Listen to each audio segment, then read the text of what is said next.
Narrative voice. The protagonist's voice is steady, reflective, and compelling. It holds the reader all the way through, especially in the way it shifts from vulnerability to resolve. Pacing. The slow emotional build-up followed by the adrenaline rush of the mission is well executed.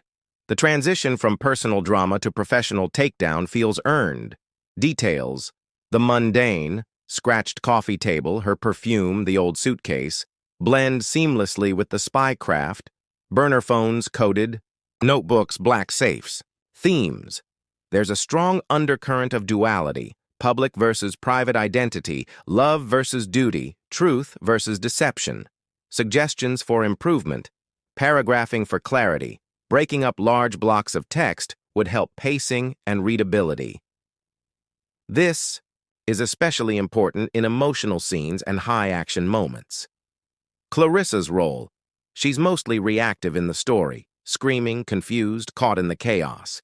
If she's central to the protagonist's motivation, consider giving her more agency, even if it's just in flashbacks. Backstory integration. Some of the exposition about Reed's crimes and the protagonist's secret life feels front-loaded. You might consider weaving in a few flashbacks or memories during slower moments, e.g., while he's driving or waiting at the safe house, to keep the tension sustained. Emotional arc. The protagonist's shift from heartbreak to cold professionalism is fascinating. A clearer emotional inflection point, e.g., a specific realization, a visual trigger, could make the transformation hit even harder. Ending. It ends on an image of Clarissa unraveling. But what's next? The protagonist's final emotional reaction, triumph, emptiness, regret, could give the story sharper closure or set up a continuation. Pacing. The story maintains an excellent sense of urgency. Timestamps like 1805 to 3007 simulate a ticking clock effect, perfect for this kind of high-stakes raid. Voice. The narrator's cool, hardened tone underscores their emotional distance and calculated role in the takedown. This fits perfectly with the themes of betrayal and long-game justice. Visuals. The scenes are richly described. From Clarissa's meltdown to the details of the safe's contents, which helps ground the reader. Ambiguity of justice versus revenge. You walk the line well between justice served and personal vindication. The narrator says this wasn't about revenge, but the subtext says otherwise. That contradiction makes the character compelling. Suggestions for improvement. Paragraph structure and clarity. Right now, it's one large, unbroken block of text. Breaking it into paragraphs by scene, timestamp, or emotional beat will help readability and let the drama breathe. Clarify relationships. Early, the slow reveal of Clarissa's importance, wife, ex-wife, works for suspense, but a tiny breadcrumb earlier would ground the reader emotionally. For example, Clarissa, my wife, or used to be, was sitting on the couch, crying. Repetitions and tightening language. Some lines are echoed a bit. Esigsaku, $140,000 in assets is mentioned twice in similar contexts. Consider merging or tightening those mentions for impact. Grammar and punctuation. This reads like a transcript or a stream of consciousness narration. That works stylistically, but a few areas could use punctuation to clarify rhythm and intent, especially around dialogue and shifts in tone. For instance, she said no papers were needed, I told her, could become, you said no papers were needed, I told her. Emotional payoff. The emotional core hits hardest when Clarissa calls the narrator desperate. That confrontation could land even more if there were a flashback or emotional beat to remind us of what their relationship used to be like. Right now, the bitterness is dominant. A brief touch of warmth lost would deepen the tragedy. Example, before and after. First paragraph. Before. On the second screen, the office raid was in full swing. Reed 1755 downtown setup, all glass and steel swarming with agents. His staff stood 18 nalquas frozen. After, polished. On the second. Screen, the office raid was in full swing. Reed 1755 downtown setup, all glass and steel, swarmed with agents. By 18, his staff stood frozen, watching as computers were unplugged, files boxed, accounts locked down. Tone and voice. The narrator's voice is steady, stoic, and believable. It's hardened by experience, but not completely cold, a crucial distinction that adds depth. Pacing. You build the emotional moments with room to breathe, like when he refuses to hold her hand or stares at the photo frame. These beats give the story space and weight. Structure. This feels well segmented even without formal breaks. It flows from interrogation room to warehouse to bar to quiet morning in a new life, a full arc. Suggestions for refinement. Sentence smoothing. Occasional run-ons or clunky phrasing can be cleaned up to keep the tight noir rhythm intact. For example, she stopped when she saw me, her mouth opening then closing. Could be tightened to, she stopped, her mouth opened, then closed. Clarify small moments. Sometimes we lose track of physical details, EIGG, where things are happening in the warehouse or the timing of certain texts. Adding a sentence or two of scene setting could ground the reader more consistently. Emotional. Echo. The narrator is clearly guarded, but moments of reflective honesty, like when he remembers her laugh or admits the photo still stings, are powerful. A few more of these could deepen the impact without breaking character. Overall, this is strong, compelling work. It feels like the culmination of a long story, a personal reckoning wrapped inside an undercover operation. The emotional realism, especially around the theme of being unseen in your own relationship, gives it resonance well beyond a typical crime story. The house was gone. Clarissa's pretending was gone with it. The feds had seized everything, sold the house at auction, the villa in Mykonos too. Last I heard, the money went into some victim restitution fund. Didn't matter. I didn't want it back. My phone buzzed. Keller. Office, 9 a.m., promotions official. I set my coffee down. A small grin tugged at my lips. Head of covert financial crimes. After the Reed takedown, they pushed it through fast. More responsibility, more cases, a bigger desk. I'd earned it. Still felt strange, though. 17 years of hiding who I really was, and now I was stepping forward, well, as forward as this job allowed. I showered fast, lukewarm water, and threw on jeans and a clean shirt. No suit, just a meeting, no field work. I grabbed my keys and drove the 20 minutes to the bureau. Glass and steel, humming with quiet purpose. I nodded at the garage guard who waved me through. Inside, it smelled like paper and disinfectant. Same as always. Keller's office was in the corner, skyline view. "Sit," he said, pointing to the chair. I did. He slid a badge across the desk, my name, new title engraved below. "You're running the show now. Pick your team, set your cases, budgets." "Yours too." I picked up the badge. Solid, heavy. "Thanks," I said, meaning it. He nodded. "Don't screw it up." Later, the team threw a small celebration, coffee and donuts in the break room. A few claps on the back. Rowan raised, a cruller. "To the boss," he said, and they laughed.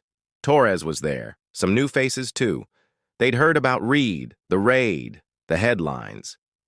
"You're a legend now," one rookie joked. I shrugged it off. "Just did the job," I said, grabbing a donut. But inside it landed. Real respect, not the quiet nods I used to get as Clarissa's husband. The guy who fixed the sink and mowed the lawn. This was different. When the room cleared, I stepped into my new office. Bigger than the cubicle I'd called home for years. It had a window, a desk that didn't wobble. The file Keller handed, Me yesterday sat waiting. New target, crypto scammer, early stages. It felt good to have something fresh, something mine. I opened the file, started jotting notes, pen scratching across the page. This was my life now. Work, purpose, a clean path forward. No more late-night fights with Clarissa. No more pretending I was less than I was. The phone buzzed again. Clarissa's name. I hesitated. Days had passed since that conference room, her tears, the apologies. Word was she'd moved in with her sister. Probation had started. Her name still popped up in the news sometimes. The message, "Can we talk? Please." I need to say something. Simple, heavy. Part of me wanted to delete it immediately, let it fade like the rest. But another part remembered 17 years. I paused, then set the phone face down and returned to the file. The day stretched on. Meetings, paperwork, a quick vending machine lunch. By evening, the office had gone quiet. Just me and the lights. I leaned back, watching the city glow in the dusk. The promotion, the team, the new case. It was a life I hadn't pictured a year ago, back when I was stuck in that house with a wife who didn't see me. I picked up the phone again. "Can we talk?" What was left to say? Sorry, scared, shocked. I'd heard it all. I deleted the message. No reply, no callback. She made her choices. Reed, the money, kicking me out. I made mine, walking away, burning it down, starting over. The trash icon blinked, then disappeared. Done. I stood, grabbed my jacket, and locked the office door behind me. The hall was empty, my footsteps echoing as I headed to the garage. Outside, the city buzzed with night. The truck sputtered to life. I drove home, skyline shrinking behind. Me. Her aftermath was ruins. Mine was rising. And I was good with that. A week later. Monday. I walked in with real coffee, not the instant stuff from the apartment. The skyline stretched sharp and clear against the pale blue. My desk already stacked, with papers, the crypto case on top. I hung up my jacket and got to work.